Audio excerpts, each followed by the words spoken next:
Ako nga po pala si Sophie, 36 years old, mula Makati. Matagal na po akong nakikinig ng inyong programa. Mula sa mga pinakamasakit na kwento hanggang sa pinakanakakatawa ay narinig ko na yata. Actually, yun din ang dahilan kung bakit ako sumulat ngayon. Hindi ko alam kung matatawa kayo, maiinis, maaawa o malulungkot. Ang alam ko lang ay gusto kong ibahagi ang isa sa pinakamahirap na panahon sa buhay ko.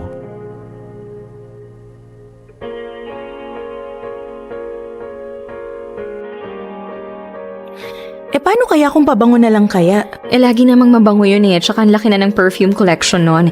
Hindi niya kailangan ng isa pang pabango. Ito naman, nagsasuggest lang Ano ba kasing trip ng jowa mo? Kahit ano naman kasi na-appreciate nun. O, edi kahit ano na lang ibigay mo. Ayaw ko, gusto ko special. 5th anniversary namin Gusto ko maganda-ganda naman yung regalo ko. What if bagong phone? Kapibili namin last month Ay, oo nga pala. Sabay pa pala kayong bumili, no? Alam ko na, bagong game na lang. Game? As in, pang video game? Oo, hilig kaya nun maglaro. Mas hawak pa nga nun yung game consoles niya kaysa sa cellphone niya Pwede naman. Total, collector din naman pala siya, di ba? Konti na nga lang, pwede na kayo magtayo ng museum para sa mga action figures niya Sige, yun na lang. Samahan mo akong bumili O tara. Bilisan mo na, te. Anong oras na? May dinner date pa kayo ni Benji. Baka malate ka. Mabilis lang to. Teka, yun na ba yung suot mo para dun sa date niyo mamaya? Oo, bakit? Hindi ka ba dadaan sa kondo mo para magbihis man lang? Hindi na, baka malate pa ako lalo. Oks na to, hindi naman maarte si Benji sa mga suot ko Girl, naka-corporate attire ka, nakabagpak ka pa, at saka hulos na yung makeup mo. Hindi ka man lang ba aaron ng konti? 5th anniversary date nyo to. At sa lahat ng anniversary dates namin dati, never siya nagreklamo sa suot ko, so okay na to. Tara na.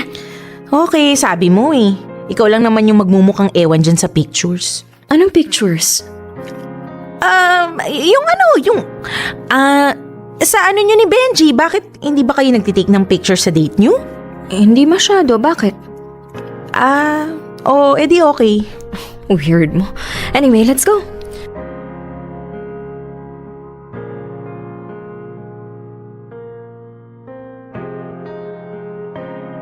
Aray ko, ano ba yan, Kate?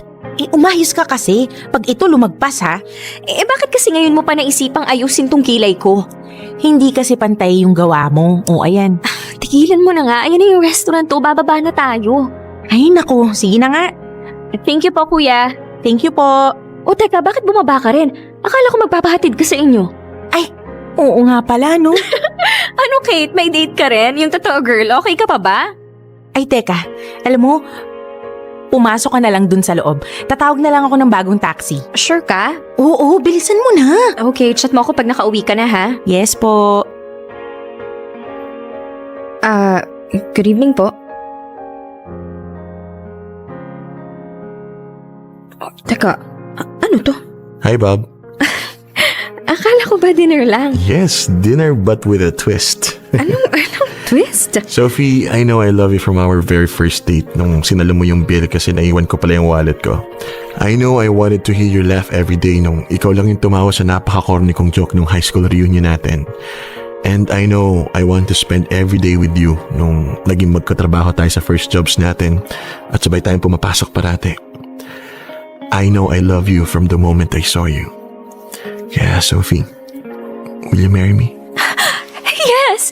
Oo na, oo! Yes! Yes!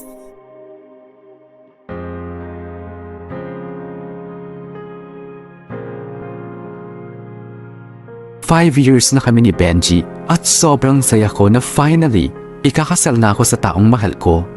Siyempre, excited na excited ako. Excited akong pumili ng gown, mag-design ng invitations, pumili ng venue, lahat na. Si Benji ang first boyfriend ko at sobrang swerte ko na siya na rin ang mapapangasawa ko. Ang dami naming pinagdaanan sa 5 years na yon. Nakita ko ang buhay niya noon, mayaman at sunod sa luho. Nakita ko siyang madapa sa buhay nung nalugi ang negosyo nila. Pero nakita ko siyang bumangon at proud ako na siya ang mapapangasawa ko. Sa 5 taon naming relasyon, akala ko lahat ng hirap na pagdaanan na namin. Hindi pa pala. bago pa lang pala nagsisimula lahat ng hamon sa aming dalawa.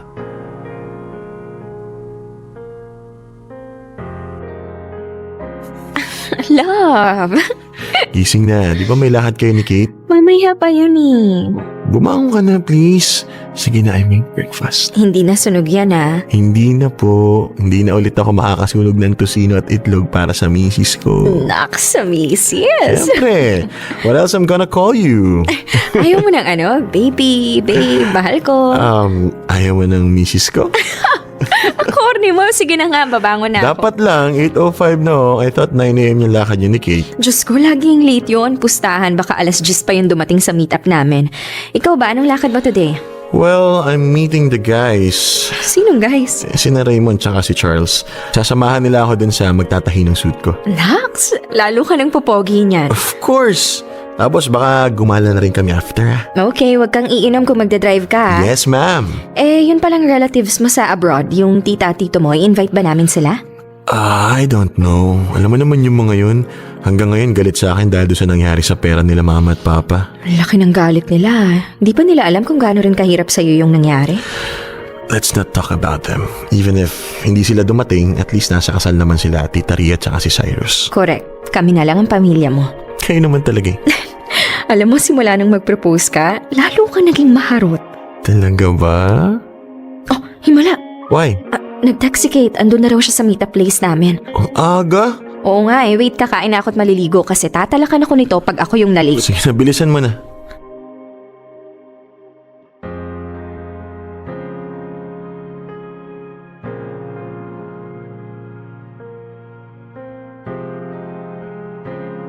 Ay, ano ba kasing trip mo? Gusto ko nga kasi green, sage green. Green? Sure ka ba dyan? Alam mo, ang reklamador mo. Excuse me, as your maid of honor, sinasabi ko lang sa'yo na ang tsaka ng color palette na gusto mo. May mga kasal kayang kulay green yung motif. At mukha silang lumot. Ay, ikaw ba yung ikakasal? Bakit ba mas maalam ka pa sa akin? Ano bang sabi ng Englishero mong boyfriend tungkol dito? Sabi niya, go for anything you want, love. Ayaw mo talaga ng pink? Ayoko. Ay, naku, ano ba yan? Sige na nga, green na. Okay, next. Hanap na tayo ng pwedeng gumawa ng dress ko. Excited talaga ako, Kate. Hindi naman halata. Sungit? Charot lang to naman. Anyway, naglista na ako ng mga pwede nating i-contact para dun sa wedding dress mo. May contact na ako dun sa Makati, sa Laguna, at saka meron na rin dun sa QC. Sipag. Siyempre, no, anything for you. Ay, yung suot pala ng mama mo, tsaka nung kapatid mo, ipapagawa na rin ba o irerent na lang natin? Check natin kapag pasok sa budget, ipapagawa ko. Ay, ang yaman. Loka, syempre kami na lang tatlo sa pamilya, di ba? Gusto ko special. Gusto ko si Mama tsaka si Cyrus yung maghahatid sa akin sa altar. Eh, kumusta na nga pala siya? Ayun, pumasa na rin sa thesis niya. So, gagraduate na. Malapit na. Binilhan na nga ng bagong motor ni Mama eh. Early graduation gift daw. Nox naman, ang spoiled naman ng bunso. Sinabi mo pa. Ay wait, tumatawag si Mama. Hello, Ma? Sophie? Bakit po? Teka, bakit ganyan po yung tono niyo? Anong meron? Anak, andito kasi ako sa ospital. Si Cyrus kasi. Ano nangyari? Ma? Si Bunso na aksidente, nahagip ng truck. Ano?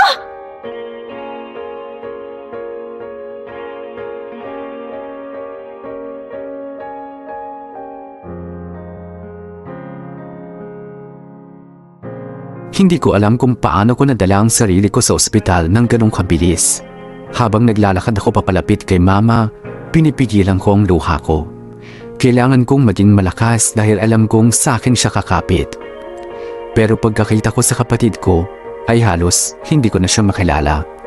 Puno ng kung ano-anong aparatos ang katawan niya. May benda halos lahat ng parte ng katawan at nakataas ang bali niyang binti. Hindi ko na napigilan ang luha ko. Alam ko sa simula ng oras na yon, mag-iiba na ang takbo ng buhay ko at hindi na matutuloy ang kasal ko.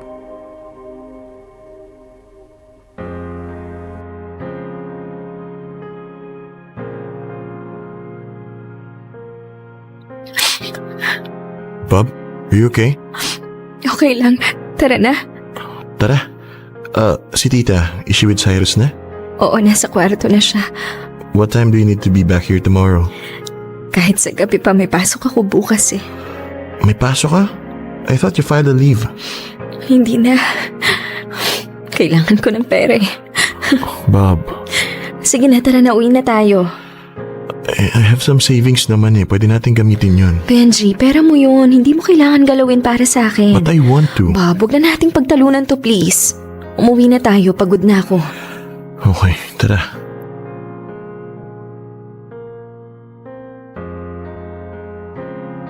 Hello po? Hello po, ito po ba si Miss Sophie Reyes? Yes po, sino po sila? Hi ma'am, ako po si Leia from A&J Printing. Iko-confirm ko lang po no na ika-cancel nyo na yung pagpapaprint ng wedding invitations. Yes po. Ma'am, na-print na po kasi yung unang batch. Ang policy po kasi namin is pwede lang kayong mag-cancel kapag hindi pa napiprint. Otherwise, hindi nyo na po mababawi yung down payment nyo. Opo, gets naman po. Bale, huwag niyo na lang po muna ituloy yung pagpiprint ng mga natitirang wedding invitations. Sige po ma'am, thank you po. Thank you. Sino yun? Yung magpiprint sana ng wedding invitations. So you canceled it na? Oo. Okay. Benji. Sorry. No, huwag kang mag-apologize. I understand naman eh. Matutuloy pa rin naman yung kasal kapag ubaling si Cyrus, di ba? Oo naman. Maliban na lang kung tatakbuhan mo ko. Never. I love you, Benji. I love you too.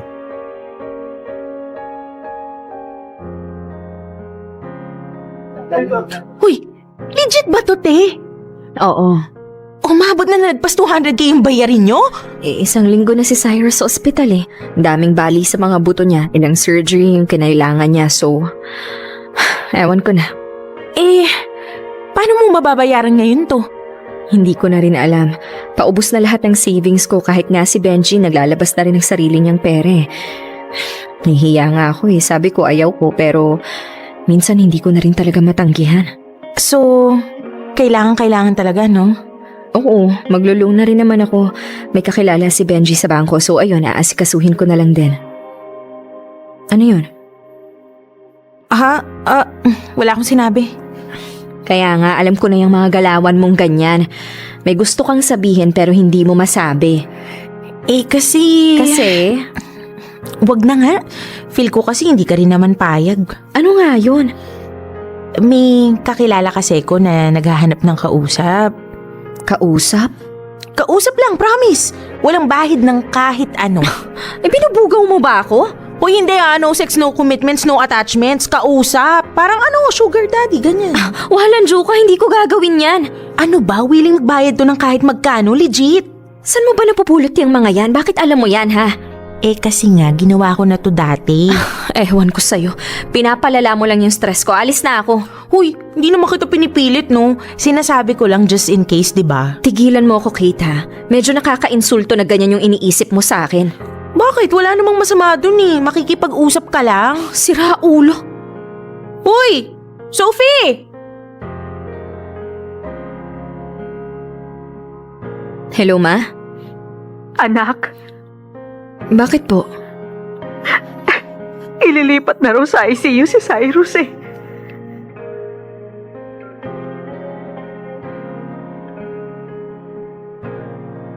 Aaminin ko, desperada na ako sa pera. Wala na akong mapagkunan ng panggastos sa ospital at sa araw-araw naming mga pangangailangan ni Mama.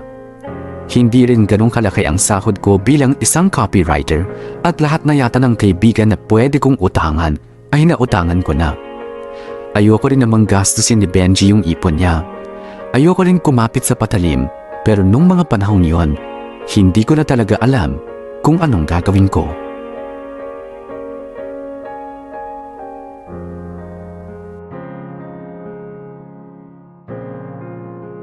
Sige na, June. Baka naman pwedeng makahiram kahit konti. Babayaran ko rin kapag nakaluwag-luwag na. Hello? Hello? Bob? I know na ayaw mo tumanggap ng pera from me pero please accept this. Benji, ang laki nito. I told you I have savings. Benji naman. Bob, sige na. Let me help, please. Bob, sorry ha. Hindi na nga natuloy yung kasal. Nagagastos mo pa yung savings mo para sa akin. Bob, ako nga dapat yung mag-sorry eh. Do you remember when we first started dating, I told na kahit anong gusto mo, kahit anong kailangan mo, ibibigay ko. I told you hindi problema ang pera. I was so spoiled then. I'm sorry I couldn't keep my words. Minsan, naisip ko na if nagastos ko lang ng tama yung pera ng parents ko, we wouldn't be in this situation. If hindi ko invest sa maling negosyo lahat ng iniwan nila, baka may sarili na tayong bahay ngayon. Baka nasa maayos na ospital si Cyrus at hindi tayo na problema sa pera. Benji, wala ka namang kasalanan. Huwag mo nang akuin yung sisi. I know, it's just that alam kong kahit gaano kalaki yung naibigay ko ngayon, kukulangin pa rin eh. Especially now nasa ICU si Cyrus. Gagawan ko ng paraan. Gagawa natin ng paraan. I love you. Love you too.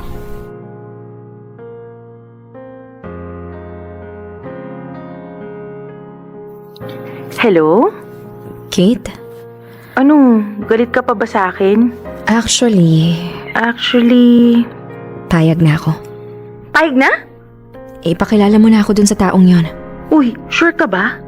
Oo, sure na.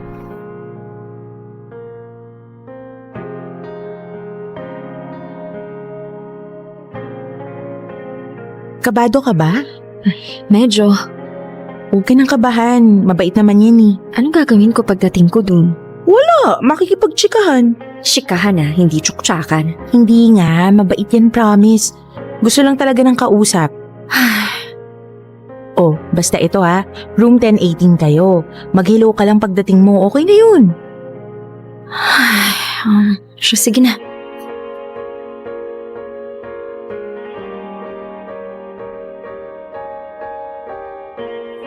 Hello. Andito ba si Dave? Ako si Dave. Ikaw si Pia? Oo, tama. Pia. Sorry, akala ko... Akala mo? Wala. In-expect ko lang na mas matanda ka. Tara, pasok ka. May wine pala ako dito kung gusto mo. Huwag kang mag-alala. Hindi kita lalasingin. May juice box dyan sa ref kung gusto mo ng ibang inumin. Juice box? Ginawa mo naman akong bata. Sinabi naman ni Kate kung bakit ka nandito, di ba? Oo, pero hindi ko alam kung totoo ba talaga yon. Ang alin? Na gusto mo lang ng kausap. Gusto ko lang ng kausap. Ano pag-uusapan natin? Kahit ano. Buhay ko, negosyo ko, trabaho ko, yung pagkamatay ng asawa at anak ko. Kahit ano.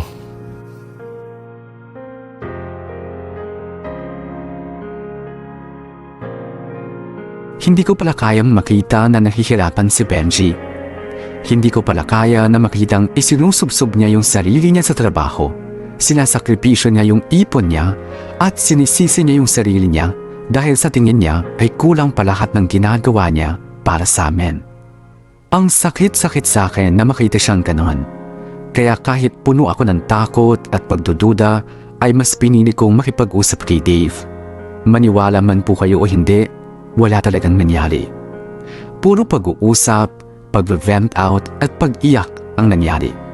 Ni hindi nga namin alam ang totoong pangalan ng isa't isa. Kinilala niya ako bilang Pia. Kilala ko lang siya bilang Dave. Nagkwento lang siya tungkol sa buhay niya at tungkol sa asawa niya. Sa totoo nga ay nagulat ako sa sobrang talino pala niya. May sense kausap, may humor at higit sa lahat mabait. Tumupad din naman siya sa usapan na magbayad ng malaking halaga para matulungan ako sa mga gastusin ko sa ospital ni Cyrus.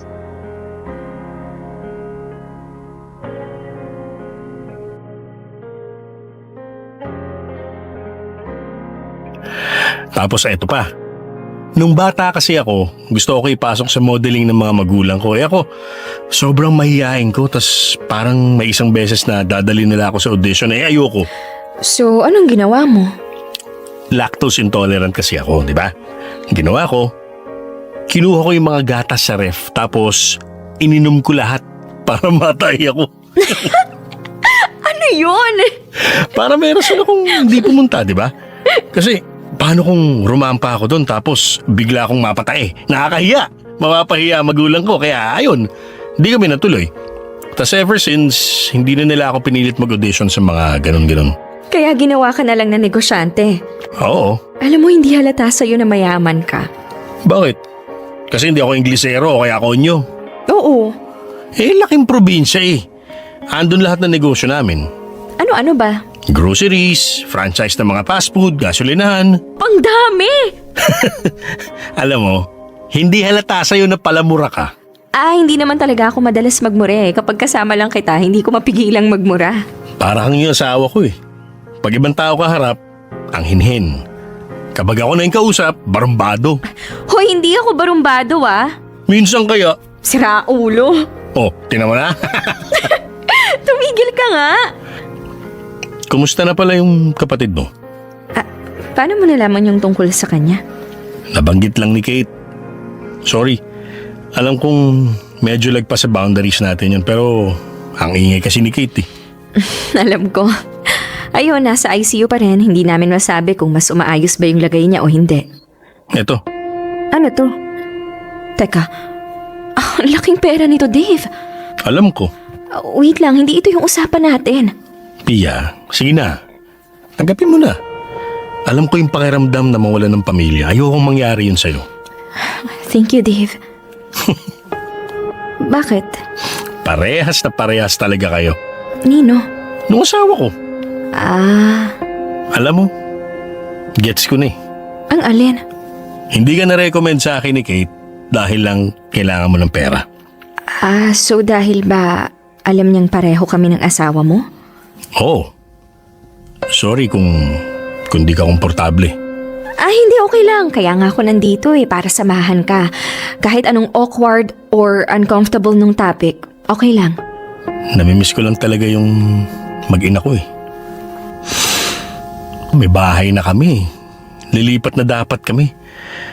Hanggang ngayon, di pa rin ako makapaniwala na nangyari sa akin to. 4 na buwan pa lang yung anak ko. 32 pa lang yung asawa ko. Kinuha agad sila sa akin. Sa tingin mo ba, ano kayang rason? Ba't ginawa sa akin to? Wala. Kahit anong rason ang isipin ko, walang magiging sapat na dahilan para kunin agad sa'yo ang mag-ina mo. Thank you, Pia. Thank you. Thank you sa pakikinig. Siyempre naman. Sige na. Baka hinahanap ko na ng fiancé mo. Mauna ka na. Thank you talaga ulit, Dave. Thank you rin. Saglit lang pala. May ibibigay pa ako sa inyo. Ay naku, hindi na. Wait lang, diyan ka lang. Hello, Bob? Bob, are you on your way home? Pia, eto. Who's that? Wala. Workmate ko lang. Pero oo, pauwi na ako. Tawag na lang ako mamaya. Okay. Ay, sorry. Yung ba yung fiancé mo? Oo una na muna ako, Dave Salamat. Itong Next time na lang, sorry. Sophie? Uy, Raymond! You're here. Kasama mo ba si Benji? Hindi. Naka-check-in kasi dito si Kate, so ayun, bumisita lang. Okay. Si Kate, yung best friend mo, tama ba? Oo. Oh, okay. Well, send her my regards. Una na ako my wife's waiting for me Okay, sige, ingat. Ikaw din.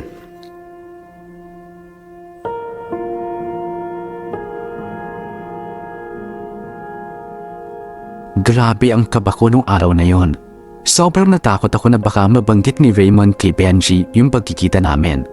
Pero sa kabila ng pagkatok sa akin ng konsensya ko, ay naging madalas pa rin ang pagkikita namin ni Dave. Aaminin ko, habang tumatagal ay mas nakikita ko siya bilang isang kaibigan. Oo, maraming beses na nakokonsensya ako sa ginagawa ko. Dinodouble think ko lahat ng desisyon ko. Natatakot ako sa magiging reaksyon ni Benji kapag nalaman niya ang sitwasyon ko.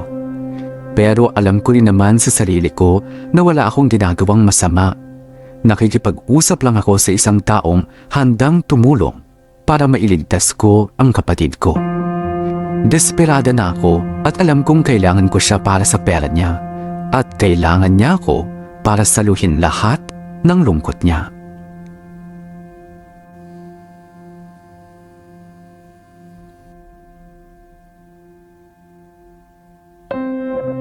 Bob, sino to? Ha? May nag-text sa'yo. Bob, hindi kita marinig! May nag-text sa'yo. Bob, hindi talaga kita marinig eh! Bob, ano ba yan? Hindi pa ako tapos maligo oh! Benji, ano ba yun? Ano to? Ha? Who's Dave? Bob, wala. Raymond told me na nakita ka niya sa hotel one time. Ang sabi mo, minute mo lang si Kate. I never questioned that. I never doubted that. Pero ano to, Sophie? Benji. Who's Dave? Ano to mga sinasabi niya? Magkita tayo ulit doon sa hotel. Ipapasundo kita sa driver ko, magbabayad ako ng mas malaki. Please, kailangan lang kita ngayon. Bob, sorry.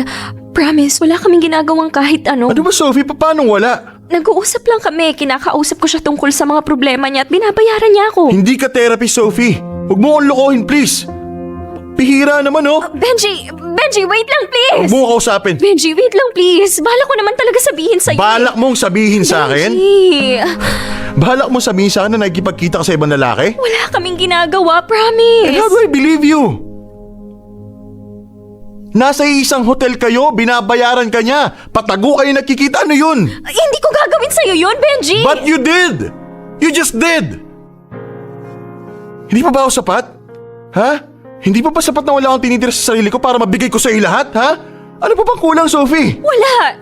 Walang kulang sa'yo pero desperada ako, Benji. Alam mo, hindi ko kayang pabayaan na lang yung kapatid ko. Naiintindihan mo ba yun? Naiintindihan ko yun. Ang hindi ko maintindihan ay bakit mo gina-justify yung cheating by using your dying brother. Hindi ako nag-cheat! And what do you call this? Alignment meetings? Meet and greet? What? Kailangan ng kapatid ko ng pera. Tiran mo naman ako ng dignidad, Sophie. Fiancé mo ko. 5 years. Ikakasal na tayo dapat, oh. Bakit ngayon mo pa ako lolokohin? I'm sorry. Benji, yun ang ginagawa mo. Give me back the ring. I can't marry you. Bob, wait lang please, Benji. Wait lang naman.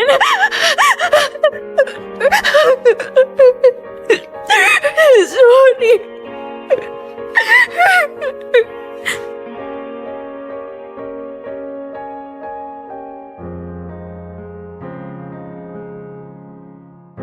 Welcome home, anak. Sa wakas. Pagkatapos ng ilang buwan, nakauwi ka rin. O, simula ngayon ha. Bawal ka na maglakad sa gilid ng kalsada. Bawal ka nang magbike at bawal ka na magmotor. Ang oo nyo naman, ma. Nag-iingat lang. Si Kuya Benji pala. Anong oras darating? Hindi na darating yan. Bakit? Overtime sa trabaho? Wala na kami. Ha? Huwag mo nang alalahanin. Mag-focus ka sa pagpapahinga mo. Teka, wait lang. Engaged na kayo ah. Tsaka ako na ikukwento. Ate. Tinapos niya na. Hindi ko na naayos. Ba yan? Say, kasalanan ko walang ginawa si Benji. Hindi na ba talaga pwede? Ayaw na niya eh. Ayaw ko na ring ipilit. Tapos na.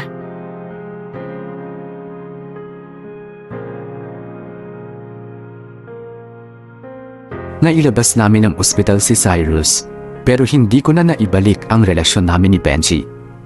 Masyado siyang nasaktan, masyadong nagdamdam, at kahit ilang beses naming subukang ibalik ang dating relasyon namin, ay masyado nang malaki ang tiwalang nawala sa akin ni Benji. Sobrang sakit sa akin na isuko si Benji. Sobrang sakit sa akin na kailangan ko siyang masaktan para lang maisalba ang kapatid ko. At hanggang ngayon, dala ko lahat ng bubog na yon. Pero kahit na mag-iisang taon na kaming hindi nag-uusap ni Benji, ay umaasa pa rin ako na pagtatagpuin kami ng tadhana. 5 taon ang hirap itapon. 5 taon yung nawala sa akin. At hanggang ngayon, nagdadasal ako na sana dumating yung araw na mapatawad ako ni Benji. Dito ko na po tatapusin ang kwento ko. Salamat po sa pakikinig. Lubos ng gumagalang, Sophie.